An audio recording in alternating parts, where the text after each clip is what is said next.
کیا. پاک روح کو اجازت دینے کے لیے ہم اپنا دل کھولا. تیاری کا مطلب یہ ہے کہ خدا میں اپنی فکروں کو ایک طرف رکھتے ہوئے اور اپنے سارے خیالات کو ایک طرف رکھتے ہوئے اب لوگوں کی نہیں، دنیا کی نہیں، بلکہ تیری آواز سننے کے لیے تیار ہے. کس کی آواز سننے کے لیے تیار ہے؟ خدا کی. ہم میں سے ہر کسی کا مختلف ذہن ہے، ایج فرق ہے، بیک گراؤنڈ فرق ہے، ایجوکیشن فرق ہے، اور ہر لحاظ سے ہمارے اندر فرق پایا جاتا ہے. فرق اس لحاظ سے کہ ہم ایک دوسرے سے فرق ہے، سمجھ بوجھ میں فرق رکھتے ہیں، اور ہر لحاظ سے ہم ایک دوسرے سے فرق ہیں. لیکن ایک دوسری کی بات یہ ہے کہ اگرچہ ہم مختلف بیک گراؤنڈ سے ہوں، مختلف ایج گروپ سے ہوں، لیکن ایک ہے جو ہمیں خدا پاک کلام کو سمجھنے کی رہنمائی دیتا ہے. اور جب وہ ایک ہے تو ہمیں ایک ہی نقطے پر لے کر آتا ہے اور ہمیں وہ باتیں کلام کی سمجھاتا ہے. اور وہ شخصیت جو ہمیں کلام کی باتیں سمجھاتی ہیں وہ ہے خدا کا پاک روح. اور خدا کے پاک روح سے پچھلے 2 ہفتے پہلے میں نے ایک میسیج دیا تھا، سرمن دیا تھا خدا کے پاک روح کے حوالے سے، جو تثلیث کا تیسرا قانون ہے اس کے بارے میں ہم نے سیکھا تھا. اس کے بارے میں جو باتیں سیکھی تھی، خاموشی اختیار کیجیے گا بھائی، خاموشی اختیار کیجیے گا، خدا آپ کو برکت دے. اس کے تعلق سے ہم نے پاک روح کی شخصیت کے بارے میں سیکھا تھا.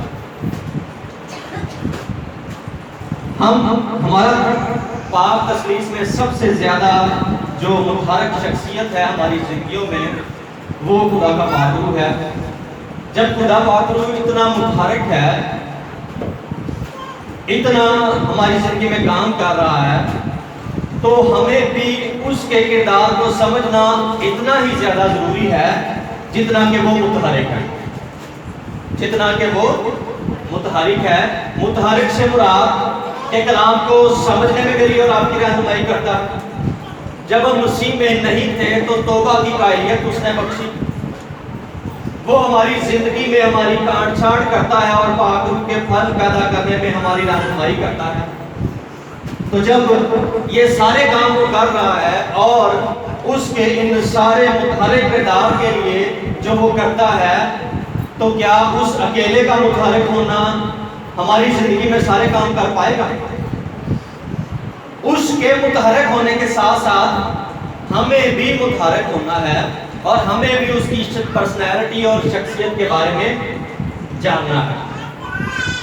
جتنا زیادہ ہم کسی کے بارے میں واقفیت ہوگی، کس کے بارے میں جانیں گے، اتنا ہی زیادہ ہم اس کے ساتھ قدم با قدم چل سکیں گے. اگر خیالات فرق ہیں تو کیا ہم چل سکیں گے؟ اگر سوچ فرق ہے تو کیا ہم چل سکیں گے؟ اگر ذہن مختلف ہے تو کیا ہم چل سکیں گے؟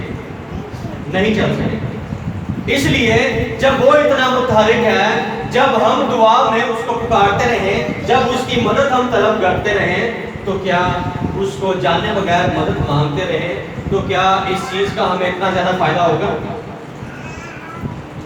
اتنا زیادہ فائدہ نہیں ہوگا. لیکن اگر اس کی شخصیت سے ہم مکمل طور پر نہ صحیح لیکن جتنا ضروری ہے اتنا اگر جانیں تو ہمارے لیے کتنا آسان ہوگا کہ ہم اس کے متحرک کردار میں اس کے ساتھ قدم با قدم چل سکیں.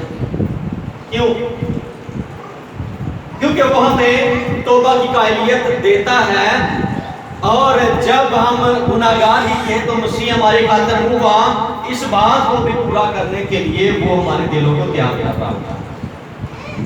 جب وہ ہمیں خدا میں درجہ بدرجہ پاک بنا رہا ہوتا ہے تو خدا کا پاک روح یہ سارا کچھ کر رہا ہوتا ہے اور چاہ رہا ہوتا ہے کہ ہم بھی پاک بنیں.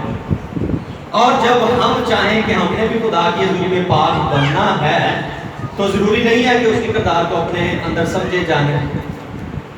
جب اس کے کردار کو جانے بغیر ہم پاک بننے کی کوشش کرتے ہیں تو پھر اپنی کوشش کرتے کرتے بالآخر ہم تھک جاتے ہیں. اور یہ کوششوں والا ایمان تو ہے ہی نہیں ہمارا، اور ہم نے اپنے ایمان سے نجات پائی ہے نہ کوشش سے نہ اعمال سے، بلکہ ہم نے کس طرح نجات پائی ہے؟ ایمان کے ساتھ، اس کے فضل کے باعث. تو پاک روح کی شخصیت کے بارے میں ہم نے جانا تھا کہ وہ ایک شخصی ذات ہے، وہ ایک شخص ہے جو اپنے اندر قوت ارادی رکھتا ہے، جو اپنے اندر سوچ رکھتا ہے، علم رکھتا ہے، فہم رکھتا ہے، اور یہی پاک روح وہ کام کرتا ہے جو صرف اور صرف ایک شخص کر سکتا ہے. اور ایک شخص کیا کر سکتا ہے؟ وہ باتوں کو دریافت کر سکتا ہے. یہ پاک روح خدا کے طے کی باتیں بھی دریافت کر لیتا ہے. روح القدس ایک شخص کی طرح کام کرتا ہے اور پاک روح بھی کام کرتا ہے. روح القدس پکارتا ہے اور ایک شخص بھی مدد کے لیے، بات کرنے کے لیے اپنے ساتھ کسی کو پکارتا ہے، اور پاک روح بھی یہی کام کرتا ہے. پاک روح تعلیم دیتا ہے انسانوں کی طرح، پاک روح رہنمائی کرتا ہے، روح کو حکم دیتا ہے. اس طرح سے وہ کام جو ایک شخص کر سکتا ہے پاک روح کرتا ہے. اس لیے اس کی شخصیت کو شخص کے طور پر جاننا بڑا زیادہ ضروری ہے. یہ وہ نہیں ہے کہ ہم نے پکارا تو وہ آ گیا، بلکہ یہ وہ شخصیت ہے جو ہمارے پاس موجود ہوتی ہے، اور وہ ہمارے پاس ہو لیکن ہمیں اس کا علم نہیں ہوتا، اور ہمیں اس وقت علم ہوتا ہے جب اپنا دل اس کی طرف نچھاور کرتے ہیں، جب اپنے آپ کو اس کی طرف لے کر آتے ہیں. پھر ہی وہ کیا کرتا ہے؟ ہمیں محسوس ہوتا ہے کہ وہ ہمارے پاس ہے. پاک روح اپنے اندر جذبات رکھتا ہے جیسے ایک شخص رکھتا ہے. اس کو غصہ بھی آتا ہے، وہ ناراض ہوتا ہے، اس کو غم زدہ کیا جا سکتا ہے، اس کو غمگین کیا جا سکتا ہے، اس کے خلاف کفر بکا جا سکتا ہے، اس کے ساتھ جھوٹ بولا جا سکتا ہے، جیسے حنانیہ اور سفیرہ نے بولا. اگرچہ پطرس سامنے تھا لیکن پطرس نے کہا کہ تو نے میرے ساتھ نہیں، خدا کی پاک روح کے ساتھ کیا بولا ہے؟ جھوٹ بولا. جب وہ اتنی صفات رکھتا ہے، جب ہم اس کو اپنے دل میں یہ جانتے اور سمجھتے ہیں کہ وہ ایک شخص ہے، وہ ایک جذبات رکھتا ہے، وہ ایک پاک تسلیس کا تیسرا گروپ ہے، وہ ہماری نجات کے سے لے کر مسیح میں پاک کرنے تک کے سارے مرحلوں میں درجہ بدرجہ ہمیں تیار کرتا ہے. تو اگر پتہ ہوگا تو ہم پاک بنتے جائیں گے. اور بہت ساری قباحتیں اور بہت ساری پرابلم اور مسئلے اس لیے ہیں کیونکہ ہم جانتے نہیں ہیں، ہم سمجھتے نہیں ہیں پاک روح کے کردار کو بھی اور کلام پاک کو. اس لیے کلام کے کلام پاک میں سے آج دیکھیں گے یوحنا کی معرفت لکھا گیا انجیل بیان 14 باب اور اس کی 25ویں آیت سے تلاوت کریں گے. میرے ساتھ دیکھیں یوحنا کی انجیل اس کا 14واں باب اور اس کی 25ویں آیت سے لکھیں گے. ہاللیلویا. خاموش کرائیے گا بیٹا اس کو، اگر یہ چھوٹا ہے تو آپ بات کریں. میں بالکل آپ میرے پاس ہے، مجھے ڈسٹربنس ہو رہی ہے، اس لیے اگر کوئی بچہ تنگ کرے تو برائے مہربانی ذرا پیچھے لے جائیں. یہ مقدس وقت ہے جس میں ہم نے پوری تیاری کے ساتھ اپنا انتظار کرتے ہیں تاکہ ہم کلام کے کلام پاک کو جان سکیں، سمجھ سکیں. یوحنا اس کا 14واں باب اور اس کی 25ویں آیت سے اگر سب نے نکال لیا ہے تو میں اس کو پڑھ دیتا ہوں. یہ خدا یسوع مسیح کے الفاظ ہیں. کیا لکھا ہوا ہے کہ میں نے یہ باتیں تمہارے ساتھ رہ کر تم سے کہی، لیکن مددگار یعنی روح القدس جسے باپ میرے نام سے بھیجے گا وہی تمہیں سب باتیں سکھائے گا. کیا کرے گا؟ اور جو کچھ میں نے تم سے کہا ہے وہ سب تمہیں یاد دلائے گا. کیا کرتا ہے؟ سکھاتا ہے. پھر لکھا ہے یاد دلائے گا. میں تمہیں اطمینان دیے جاتا ہوں، اپنا اطمینان تمہیں دیتا ہوں. جس طرح دنیا دیتی ہے میں تمہیں اس طرح نہیں دیتا. تمہارا دل نہ گھبرائے اور نہ ڈرے. تم سن چکے ہو کہ میں نے تم سے کہا کہ جاتا ہوں تمہارے پاس پھر آتا ہوں. اگر تم مجھ سے محبت رکھتے ہو تو اس بات سے کہ میں باپ کے پاس جاتا ہوں خوش ہوتے. کیوں؟ کیونکہ باپ مجھ سے بڑا ہے اور اب میں نے تم سے اس کے ہونے سے پہلے کہہ دیا تاکہ جب ہو جائے تو تم یقین کرو. اس کے بعد میں تم سے بہت سی باتیں نہ کہوں گا کیونکہ دنیا کا سردار آتا ہے اور مجھ میں اس کا کچھ نہیں، لیکن یہ اس لیے ہوتا ہے کہ دنیا جانے کہ میں باپ سے محبت رکھتا ہوں اور جس طرح باپ نے مجھے حکم دیا میں ویسا ہی کرتا ہوں. تو یہاں سے چل پاک کے بارے میں خدا یسوع مسیح ہم سے یعنی شاگردوں سے اور آنے والے شاگردوں کے بعد جو ایمان لائیں گے ان کے ساتھ بہترین وعدہ ہے کہ میں جاتا ہوں لیکن تمہارا دل نہ گھبرائے. کیا ہوگا تمہارا دل نہ گھبرائے، میں تمہیں ایک دوسرا مددگار بخشوں گا جو تمہیں سکھائے گا اور تمہیں یاد دلائے گا۔ اسی پاک روح کی باتیں ہم نے سیکھی ہیں کہ وہ ایک شخصیت ہے، پرسنالٹی ہے، جذبات رکھتا ہے اور ایک ایسی شخصیت ہے جس کے ساتھ ہم چل سکتے ہیں۔ وہ جسم نہیں رکھتا ہے بلکہ پاک تسلیس کا تیسرا قانون ہے۔ وہ خدا کی طرح ہے اور وہ خدا ہے۔ ہم ایک خدا اور تین ذاتوں پر یعنی پاک تسلیس پر بلیو کرتے ہیں، خدا باپ، خدا بیٹا اور خدا روح القدس۔ اور روح القدس اس کا تیسرا قانون ہے جو ہماری زندگی میں نجات کے کام کو مکمل کیے ہوئے ہیں اور اس کے مطابق پھل لانے کے لیے قابل درجہ تک ہمیں پہنچانے کے لیے مسلسل کام کرتا ہے۔ اور پاک روح کا یہ کام تخلیق کرتا ہے، اس کا کام بنانا ہے، تخلیق کرنا ہے۔ اور پیدائش پہلا باب دوسری آیت میں لکھا ہوا ہے کہ خدا کی روح پانی کی سطح پر چنبش کرتی ہے۔ جب تخلیق کا کام ہو رہا تھا تو اس وقت بھی کون موجود تھا؟ خدا کا پاک روح موجود تھا۔ اور زبور 33 اس کی 6 آیت میں لکھا ہوا ہے کہ آسمان خدا کے کلام سے اور اسی کا سارا لشکر اسی کے دم سے بنا ہے۔ یعنی پاک روح کے دم سے یہ ساری چیزیں وجود میں آئی ہیں۔ خدا تخلیق کرتا ہے، پاک روح تخلیق کرتا ہے، خدا یسوع مسیح تخلیق کا کام کرتا ہے۔ تینوں میں کوئی فرق نہیں ہے، تینوں خدا ہیں۔ لیکن جب کام کی بات کریں، جب شخصیت کی بات کریں تو اس کی پرسنالٹی کو جاننا سمجھنا ہمیں اتنا زیادہ ضروری ہے کہ ہم اس کی پرسنالٹی کو جانتے ہوئے اس کو اپنی زندگی میں اس کے کردار کو جان سکیں۔ وہ تخلیق کے تعلق سے سرگرم ہے اور پھر کائنات کے قیام سے ہی وہ جو ہے وہ سرگرم ہے اور اس کا جو کردار ہے وہ چل رہا ہے۔ لکھا ہوا ہے زبور 104 کی 30 آیت میں، تو اپنے روح بھیجتا ہے اور یہ پیدا ہوتے ہیں اور تو روح زمین کو نیا بنا دیتا ہے۔ یعنی کائنات کے قیام کے ساتھ ہی پاک روح کا جو کردار ہے وہ ہمیں نظر آتا ہے۔ اب اس کے کردار کو تھوڑا سا جانیں، پھر اس کے بعد ہم اپنے لیے جو اتنے بڑے کام کر رہا ہے، اپنے لیے جو ہمارے پاس موجود ہے، ہمیں بھی اس کے کردار، اس کی اہمیت کو اپنی زندگی میں جاننا ہے۔ پھر بے ایمانی کے لحاظ سے جب ہم بے ایمان تھے، جب ہم نے توبہ نہیں کی تھے، جب ہم گناہ گار ہی تھے، تو یاد ہے کہ کیسے ہمیں خدا کا پاک روح کلام کے ذریعہ سے ہمیں یاد دلاتا رہا کہ ہم گناہ گار ہیں اور ہمیں اقرار کرنے کی ضرورت ہے۔ جب وہ یاد دلاتا رہا تو اس کا یہ کردار تھا، یوحنا 14 باب اور اس کی 8 آیت سے 11 آیت کے درمیان میں لکھا، اور وہ آ کر دنیا کو گناہ اور راست بازی اور عدالت کے بارے میں قصوروار ہوگا۔ اگر ہم اپنے آپ کو جانتے ہیں، سمجھتے ہیں کہ ہم گناہ گار ہیں، تو اس کے بعد سلیب کا کام شروع ہوتا ہے۔ اگر جانتے ہی نہیں ہیں تو پھر سانو نہ سلیب کی ضرورت، نہ خدا یسوع مسیح کی ضرورت، نہ توبہ کرنے کی ضرورت۔ توبہ کی، سلیب کی ہمیں اس وقت ضرورت پڑتی ہے جب ہم اپنے آپ کو جانیں کہ ہم کیا ہیں، گناہ گار ہیں۔ جب ہم گندے ہیں، صفائی کی پھر ہمیں ضرورت ہے۔ تو یہ کام کون کرتا ہے ہماری زندگی؟ خدا کا پاک روح کرتا ہے۔ کون کرتا ہے؟ کیسی بات ہے ہمارے ایمان کو ہلا دینے کے لیے کہ جب ہم گناہ گار تھے تو اس وقت اس کا کردار اتنا زیادہ عالی شان ہے، اتنا زیادہ جو ہے وہ عاجزی اور انکساری میں جا کر ہم گناہ گاروں کے ساتھ کام کرتا ہے۔